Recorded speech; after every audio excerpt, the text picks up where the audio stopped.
አማራነት ሌላ ነው፣ ረቂቅ ነው። አማራነት በምድር ላይ ከእስራኤላውያን እኩል ነው። አማራነት ማለት በምድር ላይ ሁለት ተዋጊ ህዝቦች አሉ፣ እስራኤላውያንና አማራ ነው። ጧበል ፈንዳ። እውነቱ ይሄ ሁሉን ሰንዶ ያዘጋጁ። ምንም ብትል አማራ ያመጣው ነው። ምንም ለመቻቻል ለምናምን አይደል። ያሰለጠነ ነው፣ ህዝብ ያሰለጠነ ነው፣ ስርዓተ መንግስት የፈጠረ ነው። እመን ይሄንን መጀመሪያ አማራን አቆርቁዞ ኢትዮጵያን ክብሯን ያስጠበቀ ነው።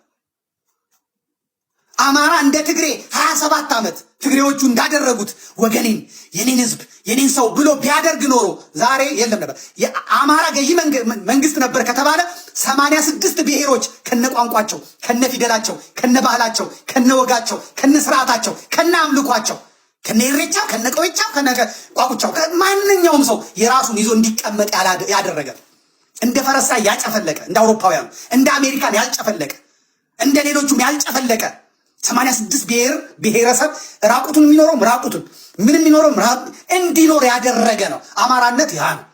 ዛሬ ኬንያዎች መጣው ይህም ኬንያ ይህም ሜኔ ብለው እንደሚጠቀልሉት ቢጠቀልል ኖሮ እንዳጠፉት ቢያጠፋ ኖሮ እንደ ጀርመን እንደ ቢስማርክ በቃ አንድ ነው የሚያስፈልገው ብሎ ቢያደርግ ኖሮ ማን ይከለክለዋል? ማን እምቢ ይለዋል? አይለውም። አማራነት ያ አይደለ። አማራነት ከፍ ያለ ስብዕና ያለው። አሁን ብዙ ሰዎች እኔ ይሄ ለዚህ እሴት ስታገል ለጎንደር የታገልኩ፣ ለጎጃም የታገልኩ፣ ለሸዋ የታገልኩ፣ ለወሎ የታገልኩ ይመስለዋል። ቀሽም ጎጃምማ ጎንደርማ ባንዳ ይወለድበታል። ወሎማ ሸዋማ ባንዳ ይወለድበታል። ህዝቡን የሚገፍ፣ ህዝቡን የሚዘርፍ፣ ህዝቡን የሚያግት፣ ምሁራንን የሚገል አማራ ክልል ውስጥ ሆኖ አማራን የሚረሽን ይሄ አማራ ነው አይደለም? የአማራነት ስብዕና ነው አይደለም? አማራነት ማለት ጣሊያንን ማርኮ ሰውነቱን አጥቦ ልብሱን ቀይሮ ሂዶ አማራ እንትን ደምቆ ያዝልኝ። አማራ ማለት እኔ አሁን አማራ ስላችሁ እናንተ ጎንደር፣ ጎጃም፣ ሸዋ፣ ወሎ ምናምን አማራ የሚባል ስብዕና አለ። በቃ አማራ ይሄ ተሳዳቢውን አማራን አይወክል። ዮኒ ማኛን አይቶ አማራን በዮኒ ማኛ የሚወክላል አይደለም። አማራ እንደሱ አይነቱን ጽዩፍ ነው፣ አያውቀውም።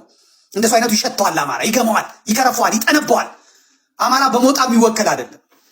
ብዙ ሰዎች አማራ እንደዚህ አማራ ብለው አማራ በቀሽሞቹ በካድሬዎቹ እነዚህ ጥቃቅን ሆድ ያላቸው ሰፊ ሆድ የሰጎን ጭንቅላት ያላቸው የብአዴን ርዝራጆች እነሱን እያየ አማራ ይላል አይደለም።